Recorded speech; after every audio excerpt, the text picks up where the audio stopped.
that, you know what it is. I'm speaking about that too. So it's lovely to be here, but let's get this thing going.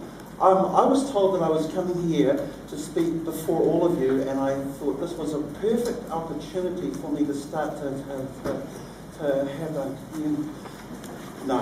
You were worried though, weren't you? No, because it's likely you've had that happen to you before at some stage while you've been asked to speak at a dinner, at a reception, etc. Apparently, and I don't know how true it is really, public speaking apparently is meant to be the number one fear.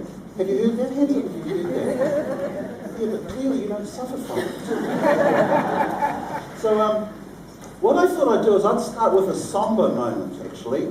I would start right back in time in the last decade, in fact some 10 years ago, and I thought that we should actually start to have a look at some of the somber moments that we've had to face, and of course you're very familiar with this. You probably know where you were when that actually happened. Would that be fair to say? I know myself, I was actually in a hotel room early in the morning, turned the TV on, and I thought that it was some Bruce Willis type movie.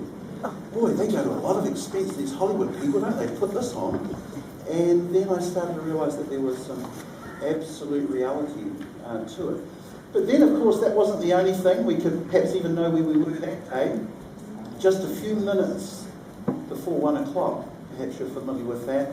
And, of course, huge devastation took place. A 30-metre high wave in some places. Indonesia took the brunt of it. And it was shocking. Do you agree? This is yes. That's no. Well done. Sometimes you go in other parts of the world and it's the opposite. Have we got that? Oh, it's going to crash, is it? It says their cooling system is going to do something, so I might have to take those off. And if that happens, it's okay. Do you know what happens if your presentation crashes? What you do is that you just carry on anyway. We'll wait until it cools down. So, I'd like you all to be upstanding.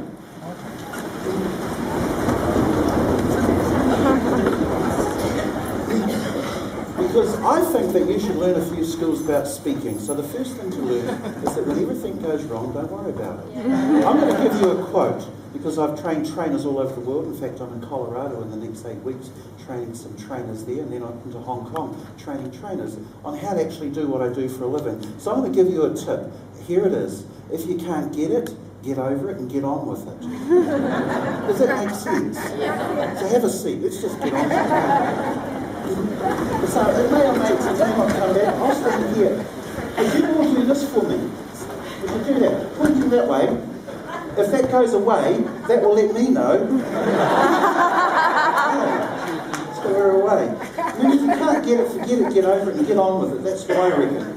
So I've actually come up with a whole lot of thoughts about this thing called self-esteem.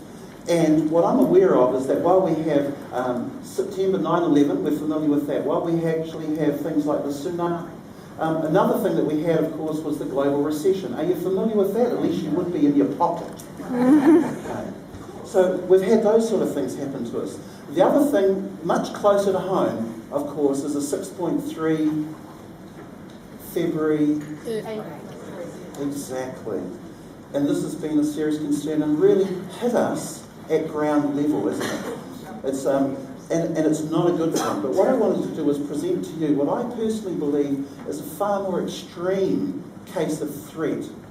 For instance, H1N1. That's right. I think KFC sales got knocked around.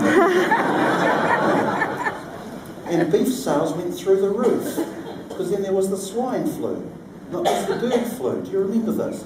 And what I'm saying here is that while that was deemed a possible pandemic, we actually had a major problem. And none of us wants to talk about it. None of us want to actually say what is or isn't happening. And I want to. I want to lift the veil. I want to talk about it.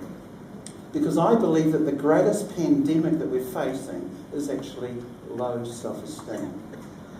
And nobody wants to talk about it. Oh, we'll fund the rebuild of our wonderful city down south. And we'll also fund and contribute to the rebuilding in Japan. But what about the rebuilding of low self-esteem? I believe if there ever was a tsunami that literally devastated our entire planet, it would be the tsunami of low self-esteem. How am I going up here? Nobody's doing that. I'll start jumping around just to get your attention. How are you doing that there? He's on his knees.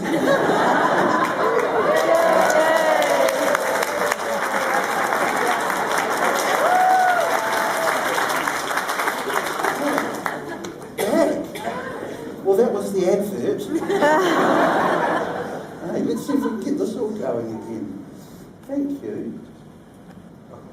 I always reckon that if all else fails, just carry on. See, look, have you heard that yet? Yes. This is great. What? He even knows his slides. I want you to know, if you are taking notes, it's really important. If you're ever going to use technology, make sure you can survive without it. I think far too many speakers rely on this, and not on this, and not on this. So I really hope that you've learned something there and then. Isn't this a great demonstration? There you go. Goodness. He did do all right, didn't he? The iconic symbol of Christchurch, of course, isn't it? Etc. But the silent threat, and this concerns me more because I'm faced with it globally. I've had the experience of it where it's destroyed literally families, it's destroyed careers, education, and nobody wants to point the finger.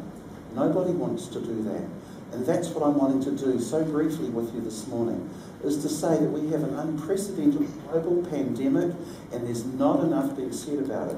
And the worst thing of all is that if you do a Google search on self-esteem, you will find nothing more than mythology. And I'm going to draw a line in the sand and say this is what it is and this is what we need to do about it. But I thought the first thing that I would do is give you an understanding, for instance, of how to elicit the criteria that a person has set up for themselves with regards to self-esteem. And this is it. It's a very simple question. The question is, how do you know? How do you know you're important? How do you know you're worthy? How do you know that you're of value? For instance, if I asked you to write a list, what would you write on that list? And I'd like you to think about that now. How do you know you're important? If you're 17 or 18 and you're a young man, it's probably the car you drive. And as we progress, there'll be different criteria that determines whether we're of value, whether we're of importance. And I'd like you to hold that in mind as I present the remainder of the slides to you, is what is it that you define and what is it that you select specifically that determines you're of value, you're of importance, that you're worthy, because that criteria is critical to understand. So there we go. In fact, here, what I'll do, E2, stand please, if you'd all stand. What I'd like you to do, you can do this, I bet you're tribal, aren't you? Not just because we're in New Zealand. I bet you're sitting by people you know. Is that fair? Audiences are interesting, aren't they? They're very tribal.